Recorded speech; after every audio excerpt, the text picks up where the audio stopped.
Hello everyone, welcome to our YouTube channel Administrative World. So as you know that we are covering NCERT series on our YouTube channel और NCERT series में अभी हम जो है वो class 12th की history book cover कर रहे हैं, themes in Indian history part 1 यानी एंशिएंट इंडियन हिस्ट्री पे हम डिस्कस कर रहे हैं। उसमें हमने चैप्टर 2 पे अभी तक 7 पार्ट्स जो है वो डिस्कस कर लिए हैं। हर एक चैप्टर में कुछ डिफरेंट पार्ट्स बनाए हुए हैं जिससे आपको वो पूरा कॉन्सेप्ट बहुत डिटेल में समझ में आ जाएगा। तो पार्ट वाइज हमने ये सारे टॉपिक तैयार कर लिए हैं। आज लास्ट वीडियो है चैप्टर 2 का, कल से हम चैप्टर 3 पे शिफ्ट करेंगे। चैप्टर सेकंड का जो 8th पार्ट है वो है the limitation of inscriptional evidence. जो लास्ट वीडियो थी हमने उस पर बात करी कि एक्चुअल में हिस्टोरियंस या जो ये एपिग्राफी होते हैं, मतलब एपिग्राफी होती है बेसिकली, ये एक्चुअल में काम कैसे करती है, एपिग्राफी काम कैसे करती है, यानी जो चीज़ हमें रिटर्न में एविडेंस मिलता है उसको कैसे आइडेंटिफाई किया जाता है, क्या लिखा है, वो लैंग्वेज कैसे समझ में आती है, और लैंग्वेज समझ में आ जाए तो भी उसके डेट बता पाना कि ये इस टाइम पीरियड की रही होगी, ये कैसे पॉसिबल है। तो कल हमने उस चीज़ के बारे में जाना था, लेकिन साथ ही साथ आज हम पढ़ेंगे कि ये जो एविडेंस हमें मिलते हैं सफिशिएंट नहीं है, चाहे वो लिटरेरी एविडेंस हो चाहे फिर वो आर्कियोलॉजिकल एविडेंस हो, ये सफिशिएंट क्यों नहीं है। खास करके लिटरेरी एविडेंस में जो इंस्क्रिप्शनल एविडेंस मिलते हैं, मैंने कहा था ना, एक सेकेंड में यहाँ पे आपको दोबारा एक्सप्लेन कर देती हूँ। इसको ऐसे समझो, आपको हिस्ट्री को जो पढ़ना होता है तो दो तरीके के एविडेंस आपको मिलते हैं। एक जिनको हम कहते हैं लिटरेरी एविडेंस, यानी जिनमें कुछ लिखा गया है, रिटन एविडेंस जिनको हम बोलते हैं, और दूसरे होते हैं आर्कियोलॉजिकल एविडेंस, यानी कोई सामान मिला है और वहां पे कुछ लिखा हुआ नहीं है, जैसे मिट्टी के बर्तन मिल गए, कोई टूल मिल गया, कोई वेपन मिल गया, अनाज कैसा वो करते थे, कोई पुरानी बिल्डिंग मिल गई, तो आर्कियोलॉजिकल एविडेंस है। लिटरेरी एविडेंस जो होता है वो दो प्रकार के होते हैं, एक जिसको हम कहते हैं मैन्युस्क्रिप्ट और दूसरा जिसको हम कहते हैं इंस्क्रिप्शन। कल मैंने इसके बारे में डिफरेंस भी आपको बताया था। मैन्युस्क्रिप्ट क्या होती है, जो सॉफ्ट सरफेस पे लिखी जाती है, जैसे ताड़ के पत्तों पर, ठीक है, और या फिर सॉफ्ट जिस पे लिखे, जैसे उस टाइम पे पेपर तो हुआ नहीं करता था, तो ताड़ जो पेड़ होता है ना, पाम लीफ उस पे ये लिखे जाते थे और वो पूरी बुक तैयार की जाती थी। इंस्क्रिप्शन हार्ड सरफेस पे लिखे जाते हैं, नॉर्मली हार्ड सरफेसेस पे, जैसे स्टोन पे या कोई ना कोई मेटल के ऊपर, जैसे कॉपर इंस्क्रिप्शन आपको बहुत सारे मिलेंगे, तो कॉपर के ऊपर भी इंस्क्राइब करके वो उकेर के जो है वो लिखा जाता है, उसको इंस्क्रिप्शंस कहते हैं। अब ये जो इंस्क्रिप्शंस हमें मिलते हैं, मैन्युस्क्रिप्ट तो बहुत डिफिकल्ट है मिलना, क्योंकि सॉफ्ट उस पर अवेलेबल होती हैं ये, और सर्वाइवल बहुत डिफिकल्ट है इनका, लेकिन इंस्क्रिप्शंस का सर्वाइवल उतना डिफिकल्ट नहीं होता, इसीलिए कई इंस्क्रिप्शनल एविडेंस हमें मिले हैं। अब इन इंस्क्रिप्शनल एविडेंस के साथ प्रॉब्लम क्या है, ये हमारा आज का मेन टॉपिक है। देखो, अभी तक हमें एक चीज तो समझ में आ गई that there are limits to what epigraphy can reveal, what these inscriptions can reveal, there is a limit to this. Sometimes there are technical limitations, letters are very faintly engraved and the reconstructions are uncertain. कई बार क्या होता है ना, जो लिखा गया है वो धुंधला पड़ चुका है, वो अब उतना क्लियरली समझ में नहीं आया, तो एक ये प्रॉब्लम हो सकती है, तो इसको टेक्निकल लिमिटेशन बोलते हैं। Also inscriptions may be damaged और लेटर मिसिंग, हो सकता है डैमेज हो चुकी हो सकता है वो लेटर मिसिंग हो। Besides it's not always easy to be sure about the exact meaning of the words used in inscription. जो शब्द यूज किए गए हैं उनका यही मीनिंग निकलता है, हमें उसका मतलब हम श्योर नहीं है। जैसे आज के टाइम पे भी आप नोटिस करोगे, हमारी आम बोलचाल की भाषा में जो शब्द हम यूज करते हैं, हो सकता है उनका लिटरेरी मीनिंग कुछ और निकलता है, और हम जिस संदर्भ में, जिस कॉन्टेक्स्ट में उस मीनिंग को यूज कर रहे हैं वो टोटली डिफरेंट हो। तो some of which may be specific to a particular place or time, कुछ ऐसे वर्ड्स होते हैं जो उसी पर्टिकुलर एरिया में अप्लाई किए जा सकते हैं। If you go through an epigraphical journal, you will realize that scholars are constantly debating and discussing alternative ways of reading inscriptions। तो inscriptions को रीड करने के अल्टरनेटिव तरीके क्या हो सकते हैं, जो उसमें टर्म्स लिखी गई हैं उसके ऊपर स्कॉलर्स कंटिन्यूअसली एक दूसरे से डिबेट एंड डिस्कस करते रहते हैं। Although several thousands inscriptions have been discovered, not all have been deciphered। बहुत सारे inscriptions हमें मिल चुके हैं, बट सभी को पढ़ा नहीं जा सका है, डेसिफर नहीं किया गया। Published and translated। Besides, many more inscriptions must have existed which have not been survived the ravage of time। ऐसा नहीं है कि बस इतने inscriptions लिखे गए थे, हो सकता है इससे ज्यादा inscriptions लिखे गए हों, लेकिन समय के साथ वो नहीं बच पाए। So what is available at present is probably only a fraction of what was inscribed। तो लिखा गया था और अभी जो हमें मिल रहा है शायद वो कुछ प्रतिशत ही है, कुछ परसेंट ही है जो अभी हमें अवेलेबल हो रहा है। There is another perhaps more fundamental problem, not everything that we may consider politically or economically significant was necessarily recorded in inscriptions. हो सकता है कि आज हमें जो चीज़ इंपॉर्टेंट लगती हो या फिर उस समय के हिसाब से जो इम्पोर्टेंट डिसीजन हो उनको रिकॉर्ड ही ना किया गया हो, ऐसा भी हो सकता है. For instance routine agricultural practices, the joys and sorrow of daily existence find no mention in inscription. ये कहा गया है, देखो हिस्ट्री जब हम पढ़ते हैं ना तो एक पूरा तबका था एक स्कॉलर्स का जिन्होंने ये माना कि ज्यादातर हिस्ट्री में हम किंग्स की बात करते हैं, हम रॉयल फैमिली की बात करते हैं, उनकी क्या लड़ाइयाँ हुई, उनके क्या मतलब उन्होंने क्या नए इनिशिएटिव लिए, हिस्ट्री में ज्यादातर हम यही पढ़ते हैं. लेकिन हिस्ट्री में जो आम जनता थी, उन जो सोसाइटी के बाकी सेक्शंस थे, उनका क्या रोल था, किस तरीके की वहाँ पे इकोनॉमी थी, सोसाइटी कैसी थी, वुमेन की सिचुएशन कैसी थी, जो लोअर कास्ट है उनकी सिचुएशन कैसी थी, इन सब क्वेश्चंस को जब पूछा गया तो फिर हिस्ट्री में बदलाव आने शुरू हुए, हिस्ट्री को नए तरीके से पढ़ा जाने लगा. तो ये कहा गया कि जो छोटी छोटी चीजें हैं लेकिन बहुत सिग्निफिकेंट है, जैसे किस प्रकार की एग्रीकल्चरल प्रैक्टिसेस थे वो भी हमें जाननी पड़ेगी, क्योंकि अगर आपकी इकोनॉमी इतनी स्ट्रांग नहीं है तो अल्टीमेटली इकोनॉमी स्ट्रांग नहीं होगी तो क्या होगा, आपकी पूरी सिविलाइजेशन कोलैप्स हो जाएगी. इकोनॉमी का सर्वाइवल बहुत जरूरी है, और इंडिया की इकोनॉमी तो भाई बहुत अच्छी थी, तभी तो हम इसको सोने की चिड़िया बोलते हैं. तो at least we should be aware कि किस प्रकार की इकोनॉमिक एक्टिविटीज कैरी आउट की जाती थी, किस प्रकार की एग्रीकल्चरल प्रैक्टिसेस होती थी यहाँ पे.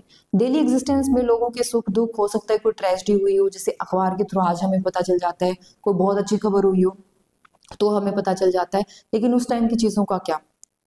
इवन जो यूनिक इवेंट्स हैं उनके बारे में भी कई बार नहीं मिलता है, मतलब कई बार रेफरेंस मिल जाता है भी, कोई किसी ने कोई चीज डोनेट कर दी, कुछ हेल्प कर दी तो शायद कोई रेफरेंस मिल जाता है, बट हर छोटी चीज का रेफरेंस यहाँ पे नहीं है. Besides the content of inscriptions almost invariably projects the perspective of person who commission them. कई बार क्या होता है ना, अब जो लिखवाने वाला है वो अपने हिसाब से लिखवाएगा ना, कंटेंट अपने हिसाब से मेंशन करेगा. जैसे आगे जा करके ना मैं एक चीज बताऊंगी आपको, रेफरेंस भी आएगा. हमारे यहाँ एक इंस्क्रिप्शन मिलता है, Allahabad pillar inscription, Allahabad pillar inscription, और ये बहुत फेमस है. इससे आपको गुप्त एम्पायर से लेकर के कई सारे साम्राज्यों के बारे में पता चलता है. इसके ऊपर एक पोएम लिखी गई है, और वो पोएम इस तरीके से है, ऐसा लगता है कि बहुत बढ़ा चढ़ा के, बहुत एग्जैजरेट करके चीजों को मेंशन करा गया. ठीक वैसे ही गुजरात में एक सुदर्शन लेक है, सुदर्शन लेक. अब सुदर्शन लेक को कंस्ट्रक्ट कराया गया, उसके बाद में टाइम टू टाइम उसको रेनोवेट करा गया, तो उसके अराउंड जो है वो हमें रेफरेंस मिलते हैं कि ये इस बंदे ने इसको ठीक कराया था, इसने इसको रिकंस्ट्रक्ट कराया, इसने रेनोवेट कराया. तो कई बार क्या होता है ना, हम एग्जैक्टली लोकेट नहीं कर पाते हिस्ट्री में कि ये पर्सन कब एग्जिस्ट कर रहा था, और कई बार जिनको हम लोकेट कर पाते हैं बहुत बढ़ा चढ़ा के चीजें लिखी हुई होती है. मैं ये नहीं कह रही इलाहाबाद पिलर इंस्क्रिप्शन पे जो लिखा गया वो सब गलत है, आई एम जस्ट सेइंग कि कई बार चीजों को बहुत मतलब एग्जैजरेट करके बताया जाता है. तो जो लिख रहा है, history is always written by the winners, तो जो लिख रहा है वो अपने हिसाब से हिस्ट्री में वो चीजें मेंशन करवाएगा. As such, they need to be juxtaposed with other perspectives so as to arrive at a better understanding of the past. इसीलिए हमें लिटरेरी एविडेंस के साथ आर्कियोलॉजिकल एविडेंस भी चाहिए होते हैं. आर्कियोलॉजिकल एविडेंस जब हमें मिलते हैं तभी हम मानते हैं कि हाँ ये इवेंट जो है वो हुआ है. हमारे यहाँ लिटरेरी एविडेंस बहुत सारी चीज़ों के मिलते हैं, बट जब हम उनके थ्रू जब तक आर्कियोलॉजिकल एविडेंस तक नहीं पहुँचते तब तक हम नहीं मानते कि ये बात 100% सही है. तो हम कह सकते हैं कि एपिग्राफी जो है वो पॉलिटिकल और इकोनॉमिक हिस्ट्री का पूरा अकाउंट, पूरी डिटेल प्रोवाइड नहीं कराती. Also historians often question both old and new evidence. कई बार नए नए एविडेंस आते रहते हैं, उससे भी हमारी अंडरस्टैंडिंग जो है वो चेंज होती रहती है. Scholars in the late 19th and early 20th century were primarily interested in the histories of king. मैंने कहा ना सबसे पहले किंग्स और रॉयल फैमिली की जो हिस्ट्री थी उनमें ज्यादा इंटरेस्ट था. From the mid 20th century onward, issues such as economic change, the way in which different social groups emerged have assumed far more importance. धीरे धीरे लोगों ने सवाल करना शुरू किया कि सिर्फ हिस्ट्री का मतलब सिर्फ पॉलिटिकल हिस्ट्री है क्या, इकोनॉमिक और सोशल हिस्ट्री के लिए कोई जगह नहीं है. आप ऐसे बात कर रहे हो जैसे जनरल नॉलेज के नाम पे सिर्फ आपको गवर्नमेंट के बारे में पढ़ा दिया जाए. अरे भाई उनको इकोनॉमिक्स भी बताओ, उनको सोसाइटी के बारे में भी बताओ, उनको कल्चर के बारे में भी बताओ. तो हिस्ट्री जो है वो मिड 20th सेंचुरी के बाद में हमने नए पर्सपेक्टिव से पढ़ना स्टार्ट करा है. Recent decades have seen much greater preoccupation with histories of marginalized group. धीरे धीरे हमने marginalized group की tribal section, women, lower caste जो हैं उनके बारे में हमने पढ़ना स्टार्ट करा। This will probably lead to fresh investigation of old sources. तो नए एविडेंस तो मिले तब मिलेंगे, लेकिन जो पुराने एविडेंस हमारे पास अवेलेबल हैं उन्हीं को हम दोबारा एक नए पर्सपेक्टिव से उनको इन्वेस्टिगेट करेंगे, and the development of new strategies of analysis, और उनको पढ़ने का जो नया तरीका हमें डेवलप करना है उन तरीकों पर भी हमें डिस्कस करने की जरूरत है। इसी के साथ हमारा चैप्टर 2 जो है वो कंप्लीट होता है। कॉन्ग्रेचुलेशंस, फाइनली हमने अपने चैप्टर 2 पे डिटेल में डिस्कस कर लिया है। एक बार फिर से मैं आपको ओवरव्यू बता देती हूँ। काफ़ी लेंदी चैप्टर रहा, ये 25 पेजेस हैं, तो 6 से 7 क्लासेस में हमने इसको कंप्लीट कर लिया बिना कोई डिटेल मिस करे। ये हमारे लिए एक अचीवमेंट की बात है, तो आप इसको एक कमेंट के थ्रू जो है जरूर सेलिब्रेट कर सकते हैं। चलिए, तो ये जो पूरा चैप्टर था वो किंग्स, फार्मर एंड टाउन के बारे में। अब आप समझ रहे हो, इस थीम का मीनिंग समझ पा रहे हो आप? King, farmers and town. King मतलब जो पॉलिटिकल हिस्ट्री है, फार्मर्स जो इकोनॉमिक हिस्ट्री है, एंड टाउन्स जैसे अर्बन सिविलाइजेशन कैसे डेवलप होती है। मतलब हम उस फेज की बात कर रहे हैं जब अर्बनाइजेशन का दौर था, और हम 600 BCE से 600 CE की बात कर रहे हैं, यानी अप्रोक्सीमेटली 1200 साल का इतिहास हमने यहाँ पर समझा है। तो हमने शुरुआत करी थी किससे? Prinsep and Piyadassi. याद आया कल जब मैं आपको प्रिंसेप एंड पियादशी के बारे में बता रही थी, जेम्स प्रिंसेप, जिन्होंने अशोकन स्क्रिप्ट, ब्राह्मी स्क्रिप्ट को आइडेंटिफाई करा, और तब उनको पता चला कि कई जगह पे अशोका को पियादशी लिखा गया है। ठीक है, देवनाम पिया या पियादशी लिखा गया है।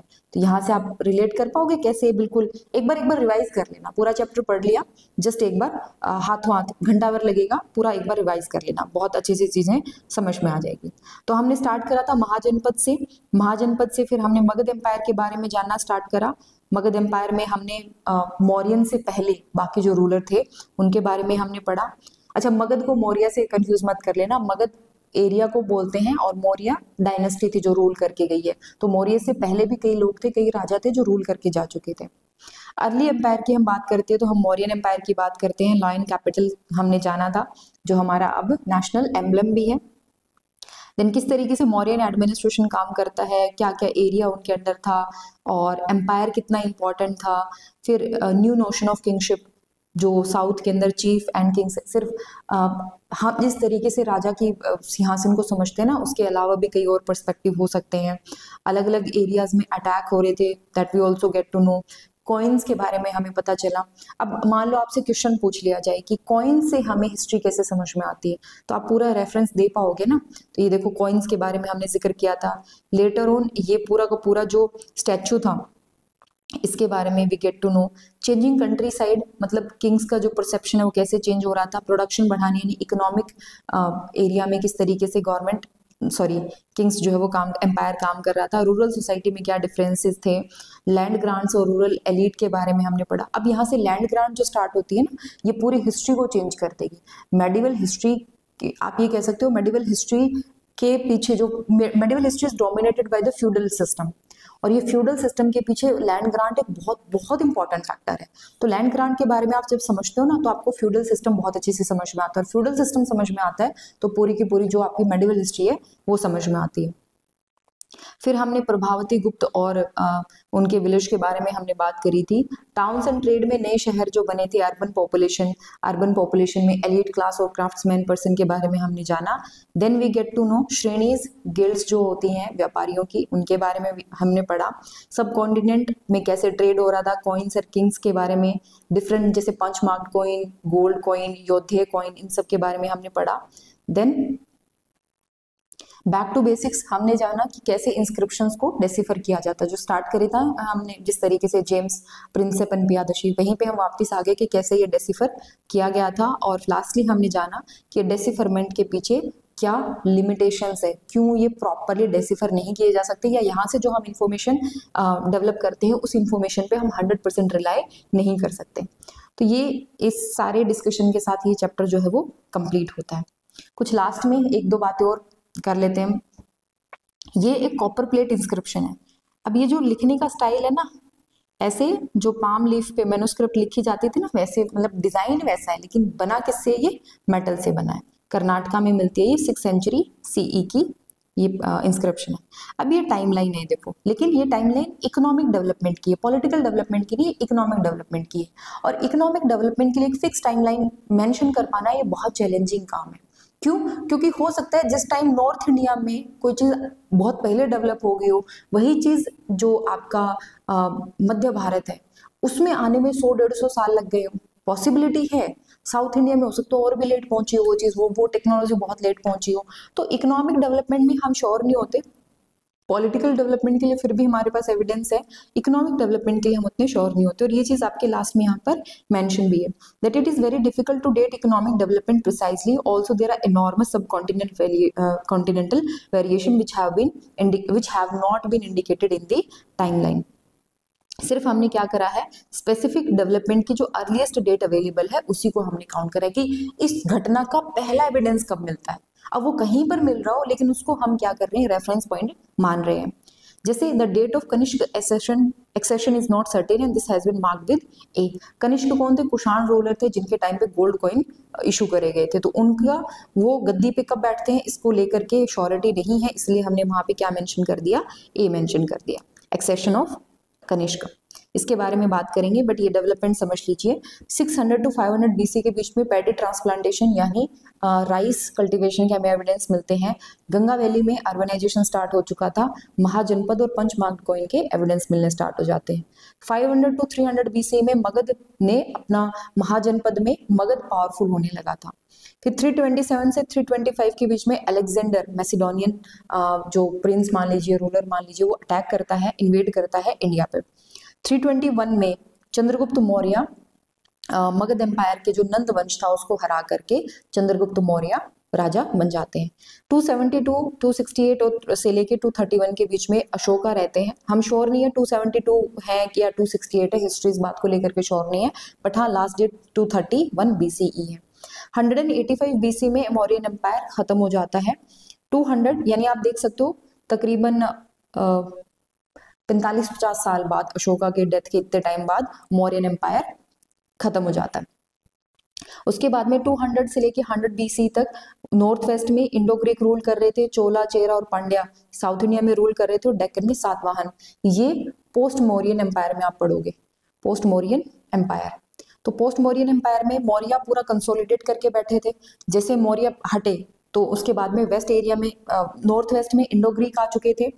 आपके डेक्कन वाला रीजन है, महाराष्ट्र गुजरात वाला जो रीजन है, यहाँ पर सातवाहन आ गए और साउथ वाले इंडिया में चोला, चेरा और पांड्या रूल कर रहे थे।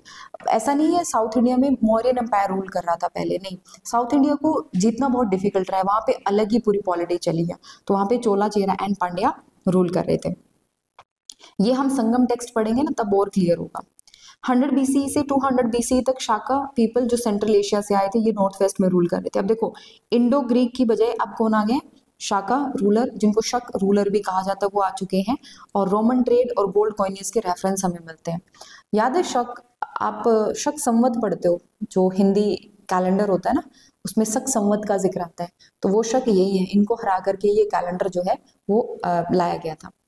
नेक्स्ट है 78 BCE, तो कनिष्क जो है उस टाइम गद्दी पे बैठते हैं but we are not sure, इसलिए हमने क्वेश्चन मार्क लगाया है। 100 से 200 CE के बीच में अर्लीस्ट इंस्क्रिप्शनल एविडेंस मिलते हैं लैंड ग्रांट के। सातवाहन और शक रूलर ने जमीन को दान देना शुरू कर दिया था। 320 BC के पास गुप्त रूल की शुरुआत मानी जाती है, जो मौर्यन एम्पायर के बाद में सबसे बड़ा एम्पायर बन के उभरता है। 335 से 375 समुद्रगुप्त आते हैं। 375 से 415 तक चंद्रगुप्त II, ये बहुत बहुत सिग्निफिकेंट रोल है समुद्रगुप्त का भी और चंद्रगुप्त का भी। और डेक्कन में सातवाहन के बाद में कौन आ चुके, वकाटकाज आ चुके हैं, नई डायनेस्टी रूल कर रही है। 500 से 600 BC के बीच में कर्नाटक में चालुक्याज आ चुके हैं। और पल्लवा तमिलनाडु में, ये जो पुराना था ना पांड्या, चोला और चोला, चेरा एंड पांड्या, अब क्या हो चुके हैं, उनकी बजाय पल्लव और चालुक्याज आ चुके हैं। कर्नाटका वाले रीजन में चालुक्या और तमिलनाडु वाले रीजन में पल्लव। 600 से 647 BC तक हर्षवर्धन कन्नौज के राजा बनते हैं और चाइनीज पिलग्रिम हेनसांग या ज़ेनज़ांग जो है वो बुद्धिस्ट टेक्स्ट की खोज में भारत आते हैं। ये बहुत इंपॉर्टेंट फैक्टर है, चाइनीज पिलग्रिम हेनसांग कब भारत आते हैं। और 712 में अरब सिंध को कॉन्कर कर लेते हैं। इतना अगर आपने पढ़ लिया, इतना आपको याद रह गया, तो ये मान के चलिए 50% आपने हिस्ट्री रट ली। 50% पढ़ लिया आपने, क्योंकि बाकी 50% में तो आपको डिटेल पढ़नी पड़ेगी, बट हाँ आपको एक टाइमलाइन बहुत याद होनी चाहिए।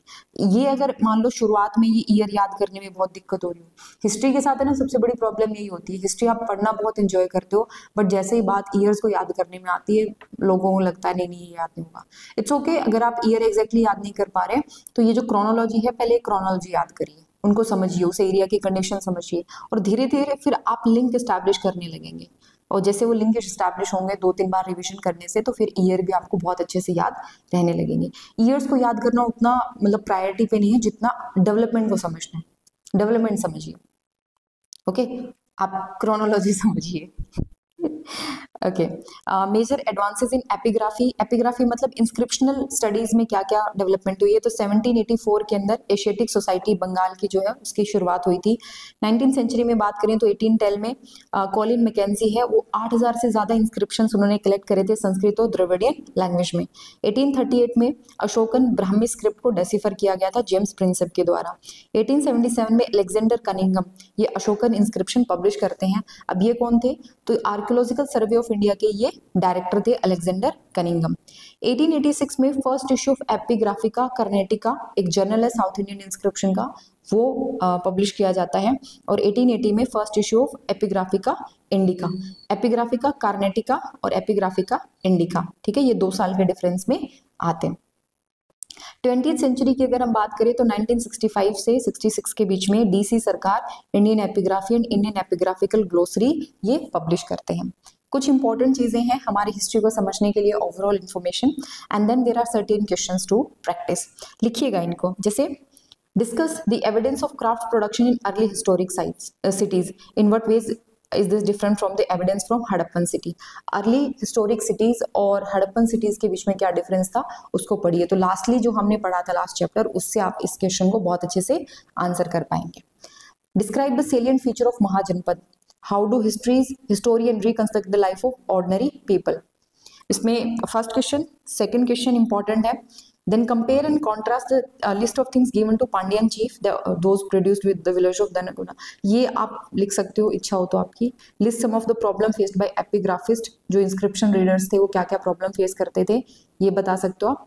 Then now this is important, discuss the main features of Mauryan administration, इतना लिखो आप कम से कम। And ये statement है डीसी सरकार की कि there is no aspect of life culture and activities of the Indian that is not reflected in inscription discuss. DC Sircar कहते हैं कि हमारी जिंदगी का ऐसा कोई पहलू नहीं है जिसके बारे में रिटन एविडेंस अवेलेबल ना हो, जिसके बारे में कोई इंस्क्रिप्शन अवेलेबल ना हो, तो इस बारे में आप बता सकते हैं। बट एग्जाम परस्पेक्टिव से this question is not that much important unless and until आप हिस्ट्री ऑप्शनल पे बात कर रहे हो। Discuss the notion of kingship that developed in the post Mauryan period, जरूर पढ़िएगा इसको, जरूर आंसर करिएगा। And to what extent were agricultural practices transformed in the period under consideration, इसको आप पढ़ सकते हो बट उतना मतलब वो नहीं है। एक दूसरी चीज ये कि जो टर्म्स हमने यूज करी हैं, कुछ भी नई टर्म्स आ रही हैं तो यहाँ पे जो साइड में स्पेस है ना उस पर लिख लीजिएगा कि ये नई टर्म्स आ रही हैं। लास्ट मोमेंट रिवाइज करने में बहुत हेल्प मिलेगी आपको। तो इसी के साथ हम अपना जो सेकंड चैप्टर है कंप्लीट करते हैं। कल से हम शुरुआत करेंगे थर्ड चैप्टर की और हिस्ट्री के कुछ नए पहलुओं के बारे में बात करेंगे। जाने से पहले अगर अभी तक आपने प्लीज हमारे टेलीग्राम चैनल को ज्वाइन नहीं करा है तो वहाँ पे हम कॉन्टिन्यूसली अपडेट प्रोवाइड कराते हैं, उसको ज्वाइन कर लीजिएगा। और अगर आप यूपीएससी की प्रिपरेशन कर रहे हैं तो PSIR और पब्लिक एडमिनिस्ट्रेशन से related lecture series, paid courses, notes, test series वगैरह अवेलेबल हैं। एक बार चैनल पे विजिट करिए और हमारी जो कॉन्टैक्ट डिटेल है 9896859767 इस पर भी आप हमें कांटेक्ट कर सकते हैं। And please don't forget to join the Telegram channel. आज के लिए बस इतना ही, कोई डाउट हो do let me know and that's all. Thank you so much.